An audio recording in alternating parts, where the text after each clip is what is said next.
I want to immerse myself in that level of academic study in order to be able to almost pass that knowledge on, or have it in the background when I'm teaching. It was partly a burning desire just to do a doctorate because I miss academia, but mostly because I want to make a career out of lecturing.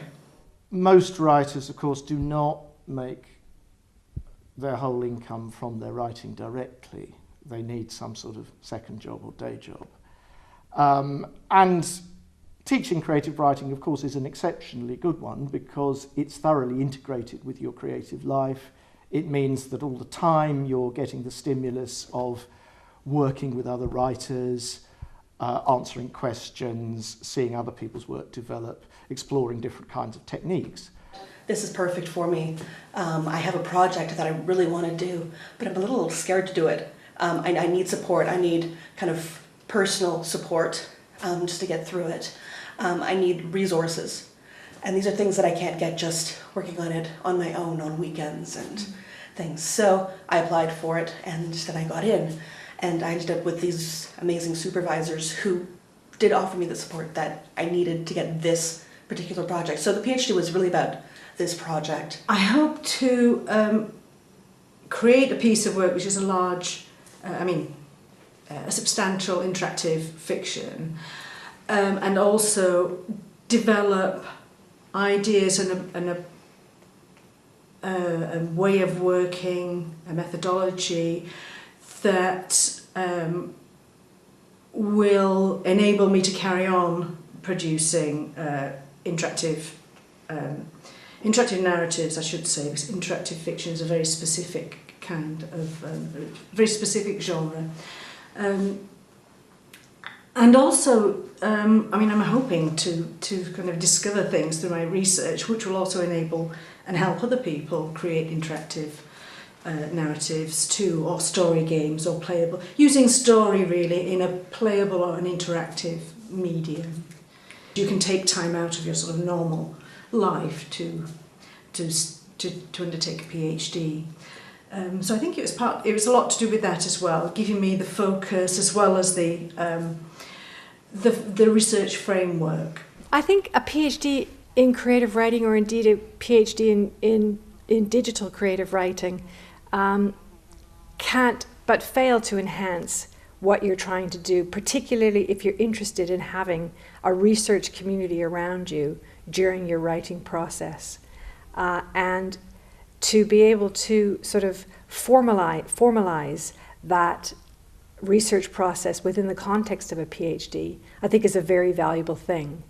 It only suits people, novelists, writers, who want the PhD as well as the finished project.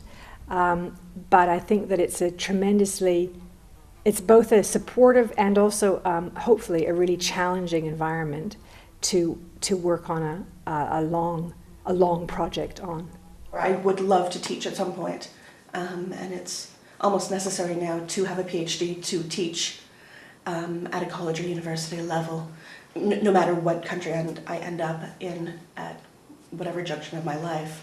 I was just at the beginning of thinking about my second novel, and so I really felt like I needed to clear space to do that second novel because it's hard. The first novel's hard, the second novel's harder, or that's what I was finding. And so I started to think about ways that I could perhaps get some funding to do a longer course of study, because I'd done a creative writing MA. And also I really became interested in the idea of teaching creative writing at university, and it became clear that a PhD was really essential if you wanted to do that. The end game, I kind of thought, well, I need to have a portfolio career, really. I think the interesting thing about a PhD is that it provides a structure to what is otherwise something that's quite unstructured. Writing a novel, there's no rules about how long it should take to write a novel, what methods to use.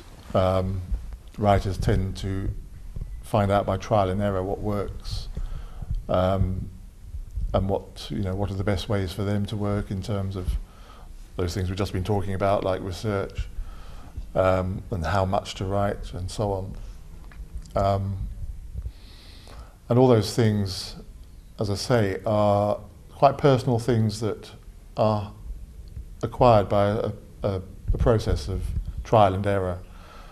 But what the PhD does is provide a sort of context for that to happen in, and a framework where you can develop your own ways of writing at the same time as having the support and the structure around it, so that you're not just sort of, groping in the dark for some sort of process.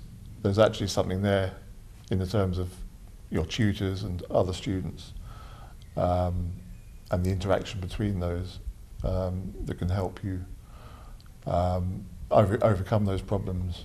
The academic side of it is equally as important, if not more so. This is not about writing a novel. I do that. I write 6 books a year anyway. I don't need to do a PhD just to write another book.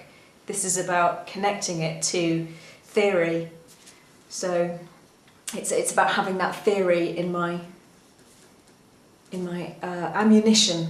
You're being taught to think in an academic way. Now, this is important, of course, if you want to go on and have an academic career afterwards in creative writing in universities. And I suppose that's the usual reason why people do a PhD. When a job came up here teaching at the university, it was just a lovely kind of serendipity, I suppose. So now I get to teach the things that I'm really passionate about and to have time to write. So it's a good kind of mix. My perception of my work has definitely changed. I've had the luxury, I've had the kind of time to just really sink in to kind of the intellectual aspects of my work. And I think that happens, the more you delve into your craft, the longer you've been writing. But I just, had the time to navel gaze and really see what I'm writing about, what this means. Sometimes that gets lost in between plot points and characters. What am I actually writing about? What drives me to write? And so it's been very illuminating. I think the idea of contextualising creative work with a thesis is important. I think there is a lot that can be said in creative writing PhDs, because I do believe creative writing can be taught. I believe there are principles of writing that can lead to a fine novel. The PhD increases your chances of publication, because through the course you will meet agents and publishers and learn how to deal with the outside world, and even if you don't publish a novel, you get a job in publishing.